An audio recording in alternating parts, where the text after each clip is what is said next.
Way to go. Okay, guest, we have not lost our minds by featuring that last song.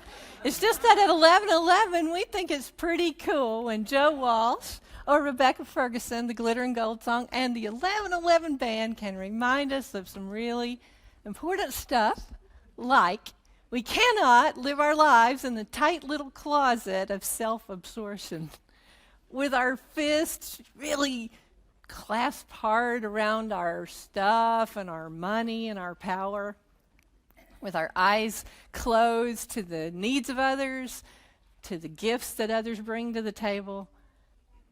That kind of oblivion is profound, and thanks to the band for showing us that.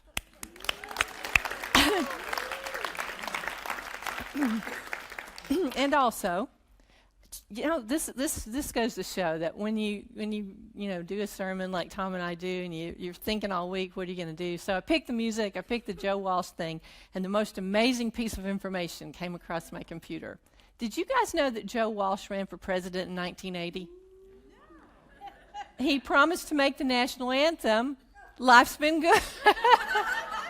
He ran on a platform of free gasoline for everyone. 12 years later, he ran for vice president. This time, the promise was free toilet paper for everyone.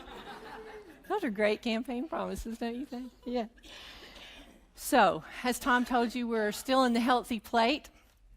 And this is a series in which we're thinking about practices and habits that will help us maybe live into the ideals of the kingdom of God that Jesus and Paul talked so much about. Today, the item on the plate is serve, but as we've already said, we're going to talk about it in terms of living generously. Now, the scriptures we read a few minutes ago really braise up some challenging ideas that I think go to the heart of living generously. So if you'll just look at this Thessalonians passage real quick with me. And listen, guys, this is definitely one of those passages where you want to read more than one sentence. You'll see why in a minute. It starts out great.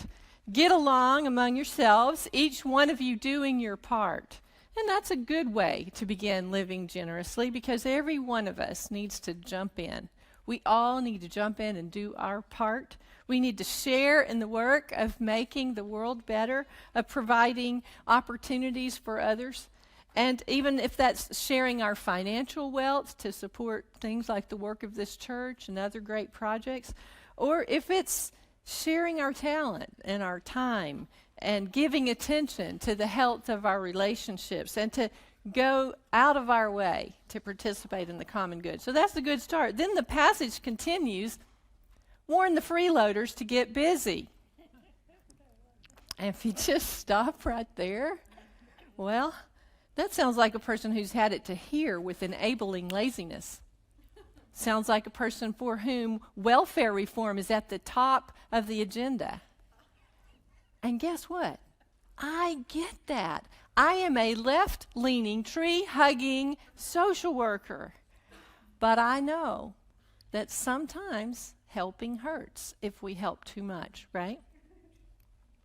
So I've spent my life as a parent, as a teacher, as a minister, trying to remind myself to jump in and get busy and be a part of solutions and be a part of the well-being of others.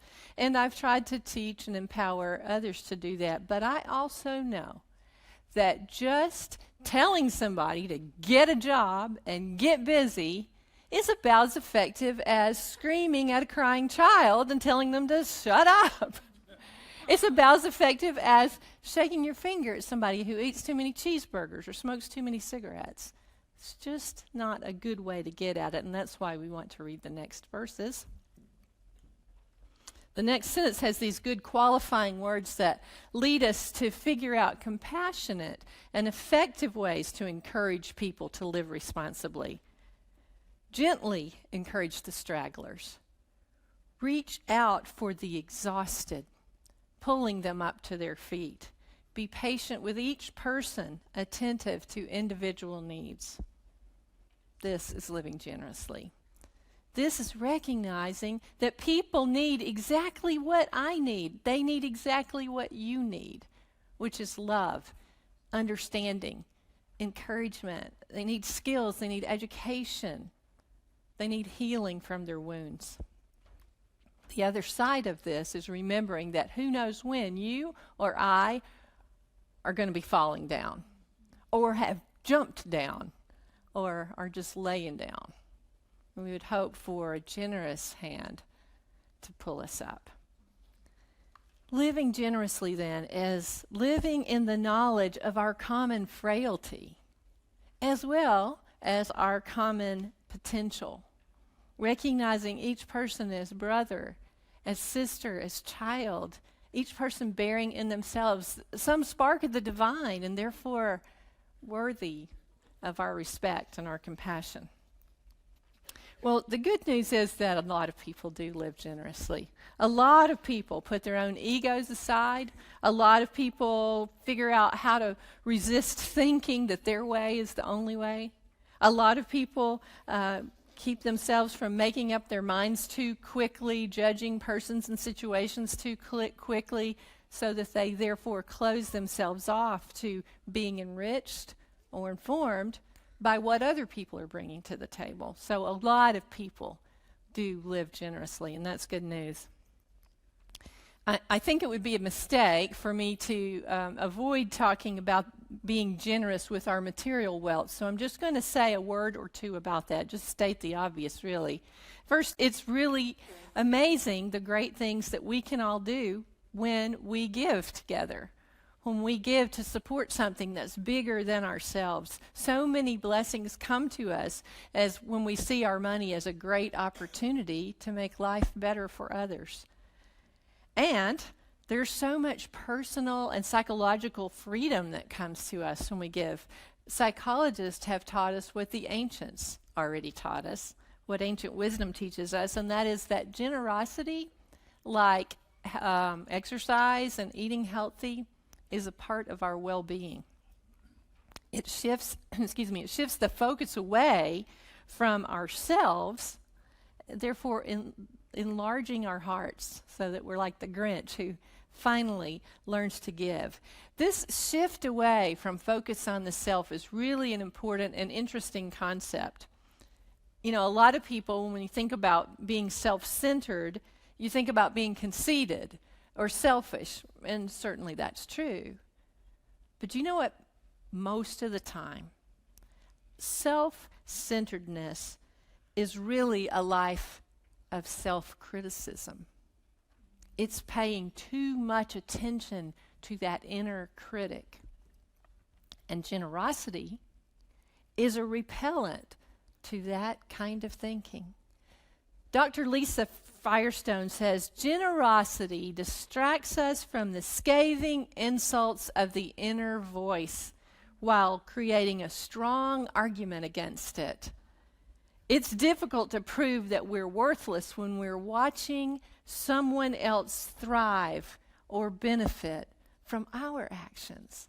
So generosity shifts the focus away from us, putting at least a stifle on that inner voice. So I think we can see that at the root of financial generosity is emotional generosity. And that's where I want to go now.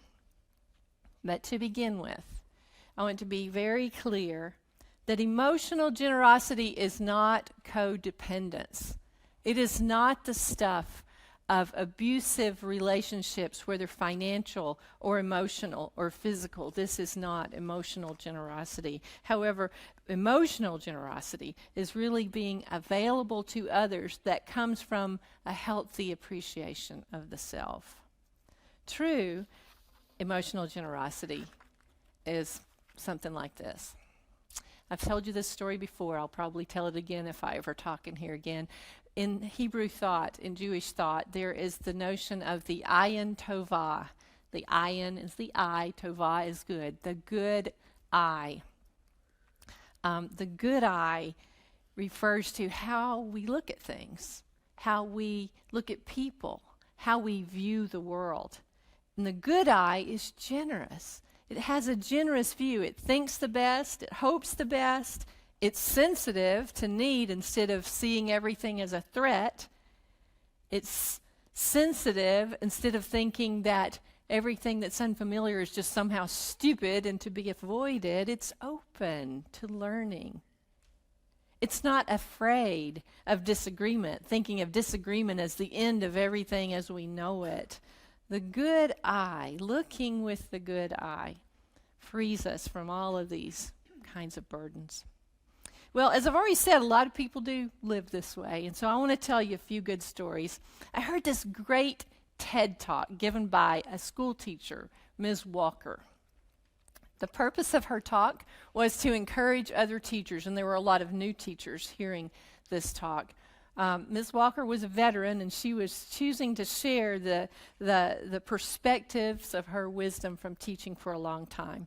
She first talked about a first-year teacher who came to her and said, "Man, I'm just having all kinds of trouble with classroom management." And in that conversation, it came out that the young teacher was saying, "I'm here to teach. I'm not here to like these kids." Ms. Walker is taken back. She says, "Well, honey, nobody's going to learn anything from somebody they don't like." Ms. Walker knew that it's true, that it's the emotional generosity that makes a difference in a teaching situation. But then Ms. Walker went on to tell about when some students were very generous to her. She was early in her career, and she's teaching algebra, right? So she's all teaching and animated and writing on the board and, telling the lesson, and she goes home that night only to look in the teacher's manual and discover that she taught it all wrong. She taught several formulas the wrong way. This is our school teacher, our math teacher right here. She taught them the wrong way. So she goes back to school the next day and she says to the kids, "I'm sorry.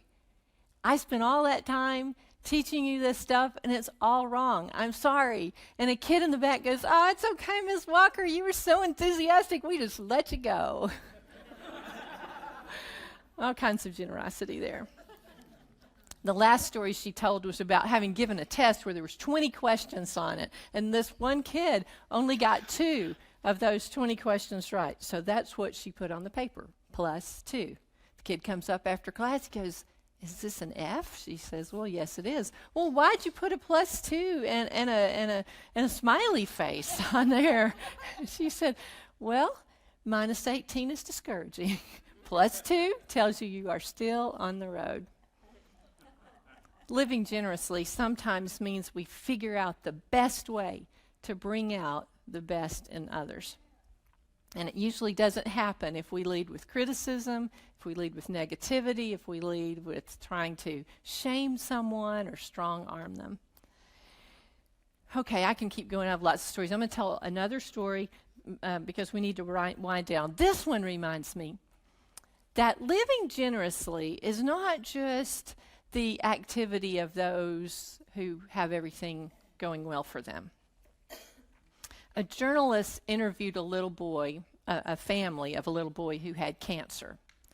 The mom was the first one interviewed, and she told about how that her son was quite normal up until about the 1st grade. But then he began to complain about his mouth was tingling, and he began to drool, and soon he couldn't speak well. And so, unfortunately, the doctors found out that he had a brain tumor. Hope was high after the surgery and after some rounds of chemotherapy, but unfortunately, the cancer returned and is a rare form that may continue to return. So then the journalist tells about talking to the little boy. His first question to the little boy was, "So what was the biggest challenge of having cancer?" The biggest challenge? I've got 2 words for you. 3rd grade. It's kind of like 2nd grade, but it's just a little harder. I was a very special student when I was in the 2nd grade because, you see, I had a brain tumor. I had a brain tumor. I was very famous. It was a rare one, actually. I was the only one in the world with this kind of brain tumor. And when I told my classmates, well, their heads just blew off. It's been a hard year, though. I've been through a lot, and I just want to tell you, he says to the journalist, if you get brain cancer, try not to worry. You have to be brave. It'll be hard for you. You'll get lots of fevers, but you have to be brave like me, because I'm very brave about this thing. And if you don't know how to be brave, I can teach you. I know the surgery is going to be scary, but I have 4 words for you. You'll be on anesthetics. When you wake up, your head will be wrapped up like a mummy. Your mom will take a picture of you and she'll show it to you. When it's time to get the shots, do a countdown and tell yourself, be calm, be calm, be calm. And then when you're ready, tell the nurse to go. If you need a little more time, just tell her that. This kid, living generously, deciding to speak from his platform to those among us who might be scared. He had some words for us. He shows us about making space even when it's hard, about giving what we've got even when things are not so good for us. I keep saying living generously, but perhaps the best thing to say is cultivate generosity. Because, after all, this whole pursuit of all of these great ideals of the kingdom of God is a work in progress. It takes time, and it takes patience, it takes trial and error, it takes getting ourselves out of the way. But I really do think that this generous spirit is the DNA of really important virtues like serving and giving and all the other things on our plate. You know what we're really trying to do when we're cultivating generosity, when we're trying to live generously? We're trying to make home for people.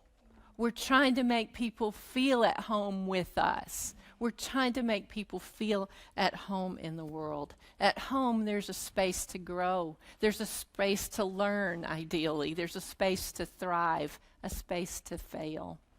And so, living this way, making home for others, this is real life.